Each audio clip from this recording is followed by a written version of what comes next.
જય સ્વામિનારાયણ. કેમ છો બધા? મજામાં છો? વેલકમ ટુ જ્યોતિષ લોગ. આજે હું બનાવવાની છું આખા કારેલાનું શાક, એટલે કાજુ કારેલાનું શાક બનાવવાની છું. નવી રેસીપી છે, તો પ્લીઝ મારો વિડીયો એન્ડ સુધી જોજો.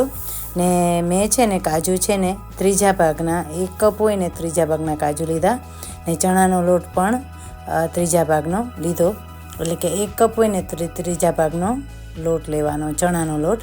હવે છે ને મેં કાજુને મિક્સરમાં ગ્રાઇન્ડ કરી લેવાના. ને પ્લીઝ ધ્યાન રાખજો, કાજુ છે ને 30 સેકન્ડ જ ગ્રાઇન્ડ કરવાના. ને ગ્રાઇન્ડ થઈ જાય ને એટલે છે ને ચણાના લોટની સાથે મિક્સ કરી દેવાનું.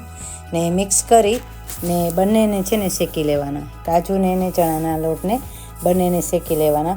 ને કેવું શેકાવવું જોઈએ કે જેવું બદામ કલમ હોય ને એવું શેકાવવું જોઈએ. ને તમે જ્યારે શેકશો ને ત્યારે છે ને સુગંધ આવશે, કાજુને ચણાના લોટની સુગંધ આવશે ને એટલે તમને ખબર પડી જશે કે હવે ચણાનો લોટ શેકાઈ ગયો છે. એવી રીતે શેકી લેવાનું. 2 થી 3 મિનિટ જ લાગે. અને છે ને પ્લીઝ ધ્યાન રાખજો, તમારું કુકર છે ને ગેસ કુકર એકદમ વધારે ફાસ્ટ નહીં રાખતા, કે ચણાનો લોટ તરત જ નીચે તપેલીમાં બેસી જાય છે, એટલા માટે. આવી રીતે 2 થી 3 મિનિટ ચણાના લોટને શેકી લેવાનો. ચણાનો લોટને કાજુને શેકી લેવાના, કાજુના પાવડરને ચણાનો લોટને બંનેને શેકી લેવાના. ને પછી તેનો મસાલો તૈયાર કરવાનો. તો તેમાં છે ને મેં મસાલામાં હું હમણાં મૂકીશ, પણ હું તમને પહેલાં પણ કહી દઉં કે જ્યારે વોઇસ રેકોર્ડિંગ કરીએ ને ત્યારે છે ને ક્લિપ છે ને ફાસ્ટ જતી હોય, એટલે અમારે છે ને તરત જ એમાં બોલી દેવું પડે. જો ના બોલીએ તો પછી મિસ થઈ જાય. તો આવી રીતે ચણાનો લોટ શેકી લીધો. હવે છે ને તેમાં હું મરચું મૂકીશ, ને 2 ટીસ્પૂન મેં મરચું મૂક્યું, કે કારેલા વધારે હતા એટલા માટે, કે મસાલાના ભાગનું પણ મૂકવાનું હોય ને કારેલાના ભાગનું પણ મૂકવાનું હોય. ને માફ કરજો, અમે જ્યારે માપ બતાવવા હું જાઉં ને ત્યારે છે ને મિક્સ થઈ જાય. ક્યારેક ટેબલ સ્પૂનની જગ્યાએ ટીસ્પૂન બોલાઈ જાય, ને ટીસ્પૂનની જગ્યાએ ટેબલ સ્પૂન બોલાઈ જાય. એટલા માટે છે ને મને હસવું આવી ગયું કે આ ક્યાં મેં કીધું મેં વિડીયો કોલિંગ નહીં પણ વિડીયો રેકોર્ડિંગ ચાલુ કર્યા છે, કે એટલી બધી મિસ્ટેક કરતા હોય બોલવામાં. જ્યારે બનાવીએ ને રેસીપી ત્યારે જ મિસ્ટેક થાય. આમ ન ક્યારે હું એમને બનાવી લઉં તો મને કંઈ મિસ્ટેક ના થાય, પણ જો આવી રીતે જ્યારે વિડીયો ચાલુ થાય ને ત્યારે બધી મિસ્ટેકો થાય. તો એમાં છે ને ટોટલ મેં 5 ટેબલ સ્પૂન તેલ મૂક્યું, પછી 1.5 ટીસ્પૂન મેં એમાં નિમક મૂક્યું, 1/2 ટીસ્પૂન એમાં હળદર મૂકી, પછી 2 ટીસ્પૂન મેં મરચું મૂક્યું, વળી પાછું ટેબલ સ્પૂન આવી ગયા, 2 ટીસ્પૂન મેં ધાણા પાવડર મૂક્યું.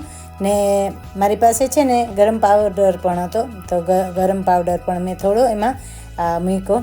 તમારે કેવો ટેસ્ટ જોઈએ છે તમારા ઉપર છે, તમારા ઘરમાં કેવી રીતે તમે ટેસ્ટ ગમે છે તો એવી રીતે તમારે બનાવવાનું. અમે તો અમારી રીતે તમને બનાવીને બતાવી દઈએ, પછી તમારી રીતે તમારે કેવી રીતે નિમક ઓછું જોઈએ છે, સુગર વધારે જોઈએ છે, તો એ પ્રમાણનું તમારે મૂકવાનું. ને આવી રીતે મેં ગરમ પાવડર પણ મૂકી દીધો. ને એમાં સુગર પણ મેં છે ને 1.5 મૂકી, કે મને છે ને સુગરવાળું અમે ઓછું જમીએ છીએ એટલા માટે. ને આવી રીતે કારેલાના મસાલાને તૈયાર મેં કરી લીધો. ને પછી છે ને કારેલાને અંદર ભરી લેવાના. ને ભરો ને ત્યારે થોડો કારેલામાં મસાલો તમે દબાવીને ભરજો, એટલે છે ને કારેલાનો મસાલો બહાર ના નીકળે ને સરસ રીતના સ્ટીમ થઈ જાય.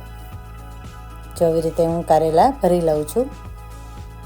ને ચેક કરી લેવાનું કે એમાં તેલ ઓછું છે તો મૂકવાનું, જો ના હોય તો નહીં મૂકવાનું. પણ કોરો મસાલો, ઘણા બધા કોરો મસાલો રાખે છે, ને ઘણા બધા શું કહેવાય તેલવાળો મસાલો રાખે. તો હું છે ને તેલવાળો મસાલો રાખું છું, કે કારેલામાં છે ને સરસ મિક્સ થઈ જાય એટલા માટે. ને હવે છે ને જો મેં સ્ટીમરમાં મૂકી દીધા છે કારેલા, કે પહેલાં જ મેં સ્ટીમ થવા મૂકી દીધું હતું પાણી, એટલે છે ને ગરમ થઈ જાય ને એટલે ફટાફટ તમારે શું કહેવાય રસોઈ જલ્દી બની જાય એટલા માટે. કે એક વસ્તુ તમે કરતા હોય તો બીજી વસ્તુ તૈયાર રાખવાની, એટલે છે ને સમય ના લાગે રસોઈ બનાવવામાં. જો આવી રીતે મેં સ્ટીમરમાં કારેલા મૂકી દીધા. ને 5 થી 10 મિનિટ તમારે સ્ટીમ થવા દેવાના. ડિપેન્ડ, કારેલા ક્યારેક સારા હોય તો વહેલા બફાઈ જાય, જો સારા ના હોય તો વાર લાગે. એવી રીતે પછી ચાકુથી છે ને ચેક કરી લેવાના. પણ હવે હું કારેલાને સ્ટીમ થવા દઈશ.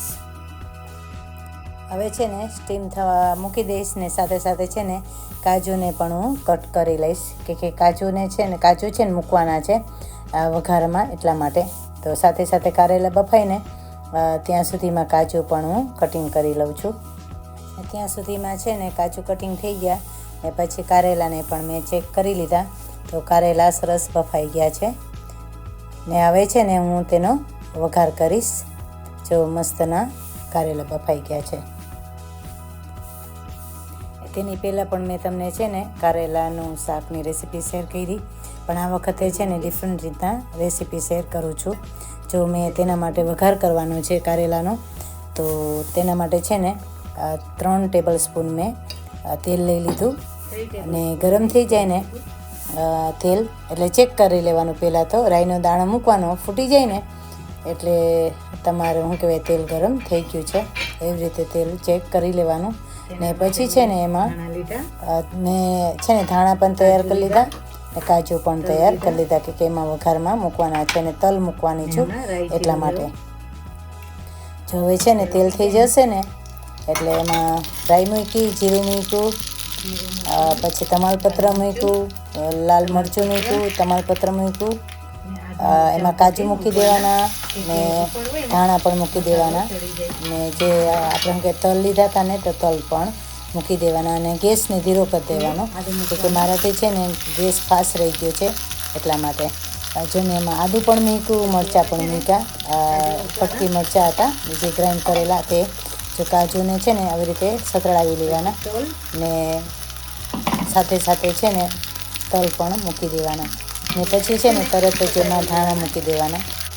ધાણા પણ એમાં મૂકી દેવાના એટલે છે ને ધાણાનો સ્વાદ છે ને મસ્તીનો આવે. જો એવી રીતે કરી દીધું પછી છે ને મેં એમાં કારેલા મૂકી દીધા તેલમાં. એટલે જે આપણે વઘાર કર્યો છે ને તેમાં મૂકી દીધા કારેલા ને કારેલાને છે ને 1 થી 2 મિનિટ પહેલાં છે ને ધીરે તાએ ચડવા દેવાના કે એની સ્કિન છે ને એ તેલમાં સરસ ચડી જાય એટલા માટે. એવી રીતે કરવાનું.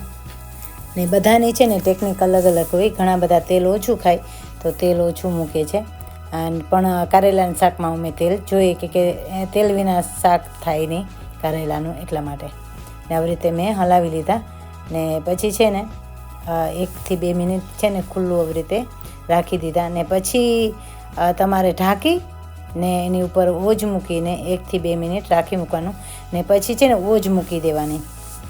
સાથે સાથે ઓજ જે આપણે પાણી મૂક્યું હોય ને ઉપર તે ઓજ મૂકી દેવાની. એવી રીતે કરી લેવાનું એટલે છે ને સ્કિન ને અંદરનો જે મસાલો છે ને એ ડ્રાય ના થાય એટલા માટે. ને તેલમાં છે ને કારેલાને મેં 1 થી 2 મિનિટ છે ને ચોળવી લીધા હતા એટલે કે શેકી લીધા હતા.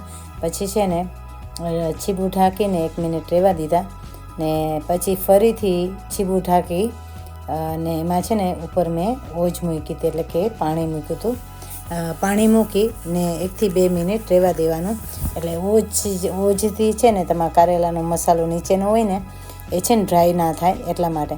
ને પછી જે ઓજ હોય ને એ પણ તમારે એની અંદર મૂકી દેવાનું, કારેલાની અંદર મૂકી દેવાનું એટલે છે ને કારેલાનો મસાલો ને કારેલા બંને ડ્રાય ના થાય ને તમને છે ને કોરો મસાલો ના લાગે એટલા માટે. એટલે જ્યારે તમે જમો ને ત્યારે તમારું કારેલું છે ને એકદમ સોફ્ટ ને નરમ લાગે એટલા માટે. છે ને પાણી મૂકી દીધું ઓજનું ને પછી મને એવું થયું કે એમાં હજી થોડું પાણી જશે એટલે છીબામાં મેં મૂકીને ગરમ થવા દીધું ને ગરમ થઈ ગયું ને એટલે તરત જ છે ને મેં એમાં કારેલાની અંદર પાણી મૂકી દીધું. ને તમે પણ આવી રીતે બનાવજો શાક. અને તમને મારી રેસીપી કેવી લાગી પ્લીઝ સબસ્ક્રાઈબ લાઈક પણ કરી દેજો. જો આવી રીતે મેં છે ને એ પાણી પણ એડ કરીને 1 થી 2 મિનિટ રહેવા દીધું ને તમને ક્યારે ખબર પડે કે કારેલાનું શાક થઈ ગયું તો તેલ છે ને ઉપર આવી જાય ને એટલે સમજી લેવાનું કે કારેલાનું શાક તૈયાર થઈ ગયું છે. ચાલો, કારેલાનું શાક તૈયાર થઈ ગયું છે. તમે લોકો પણ બનાવજો, મારી રેસીપી શેર કરજો. Please subscribe like my YouTube channel. Thank you so much. Bye bye.